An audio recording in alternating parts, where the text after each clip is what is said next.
啊，今年过年收入还可以啊。哼，我觉得也不少。来，我帮你数一数。哎呀，不用哎。我帮你整理整理。哎，你坐边上看着就行。哎，最幸福的时候就过年了。弟弟幸福能不能带爸爸分享分享的？这可不行，这幸福都是我磕头赚来的。哎，你妈来了。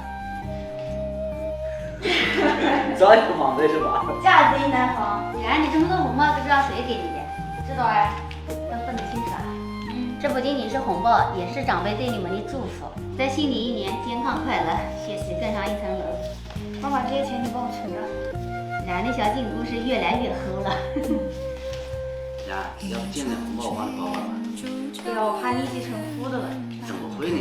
到时候我帮你多加一点。要不是我眼疾手快，那100块钱就没了。这还是年前买的素菜，还有这么多。看起来挺新鲜的。关键是还有这一捆肉啊，再不吃就够不住了。姐妹们，过年的菜你们都吃完了吗？我们家还有这么多。这还算多，把猪头拿出来的话也没多少了。那前面吃了几天剩菜，你咋不说呢？有时候我还就喜欢吃过年的剩菜，来一锅大打烩，特别有味。都回了几天了，你还没吃腻呀？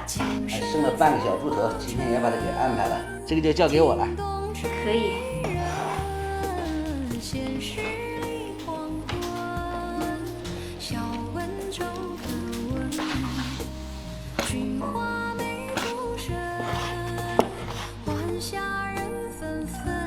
春天到了，菜苔又长开了，往后就是吃菜苔的季节了。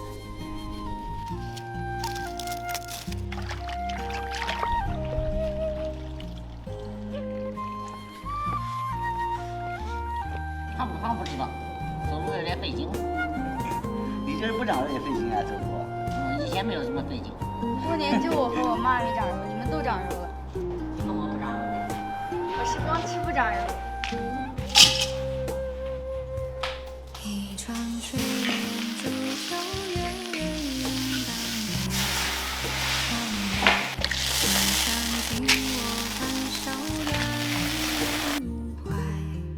再来点香菜，出锅。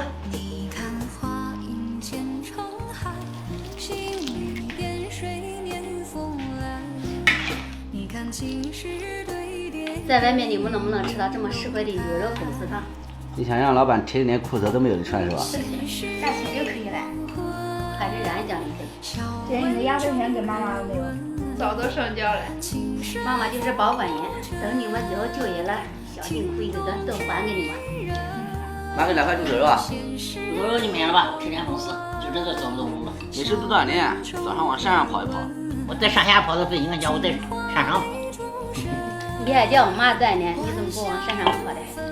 明天你带个头跟你后边跑。奶奶今年80了。那你要过80岁喽。跟半天准备送礼物吧。我把今年压岁钱给你们。管得太多了吧？爸爸要让都不给，你太大方了吧？给你奶压给的。这性质能一样吗？人家过生日。等到我活到80岁的时候，给我多少？给你吧。就凭你这句话，爸爸奖给你1块猪头肉。老爸，那你这几年压岁钱要多赞助我一点哦。我白激动了一下，原来是帮我攒的是吧？